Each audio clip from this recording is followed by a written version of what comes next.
بعد التعادل المثير بين الأهلي وإنبي في الجولة الخامسة من الدوري المصري الممتاز، والذي زاد من حدة الانتقادات الموجهة للفريق بسبب تراجع النتائج في الأسابيع الأخيرة، خرج الثنائي أحمد سيد زيزو وإمام عاشور بتصريحات صريحة حملت الكثير من الاعتذار لجماهير الأهلي، مع وعود برد قوي على أرض الملعب خلال الفترة المقبلة.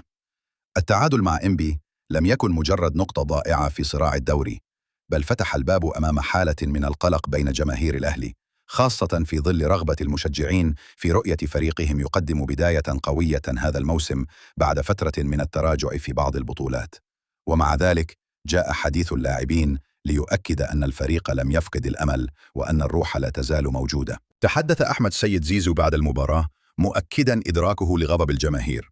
بالتأكيد نحن نشعر بنفس الإحباط الذي يشعر به جمهور الأهلي. لم نقدم حتى الآن ما يليق باسم النادي أو جماهيره العظيمة، وندرك تماما أن طموحاتهم دائما في القمة. أريد أن أوجه اعتذارا صريحا لهم، وأؤكد أن القادم سيكون مختلفا. وأضاف: الموسم لم يمر منه سوى 5 جولات فقط، والدوري المصري معروف دائما بأنه طويل وصعب. لا يوجد فريق يستطيع أن يحسم المسابقة من بدايتها. نحن سنقاتل في كل مباراة، وسنثبت أن الأهلي فريق بطل وقادر على العودة كعادته، وسنعيد الفريق إلى مكانه الطبيعي. وأشار زيزو إلى أهمية دعم الجماهير في هذه المرحلة. الجمهور هو السند الحقيقي للفريق، وأتمنى أن يستمروا في دعمنا مهما كانت النتائج.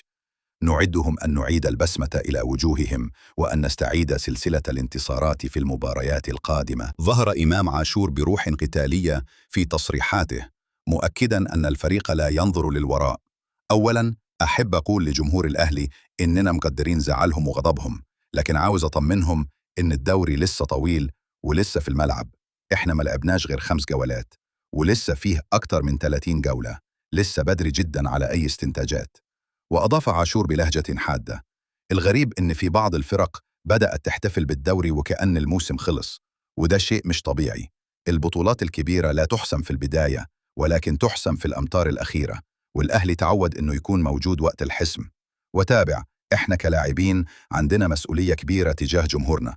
يمكن الأداء مش الأفضل حاليا، لكن ثقتنا في نفسنا عالية، وإن شاء الله الفترة الجاية هتكون أفضل بكتير. كلنا متعاهدين إننا نرد داخل الملعب ونسعد جمهور الأهلي. جماهير الأهلي اعتادت أن ترى فريقها يعود من أصعب المواقف، وهو ما جعل بعضهم يتمسك بالأمل في أن يكون التعادل مع إنبي نقطة انطلاق جديدة نحو تصحيح المسار.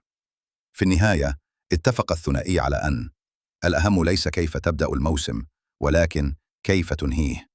الزمالك سيظل منافسا قويا حتى اللحظة الأخيرة، والبطولة لا تمنح إلا للفريق الأكثر استقراراً وقوة. في النهاية نطلب من الجمهور فقط الصبر والدعم، ووعدنا أن يكون القادم أفضل بكثير.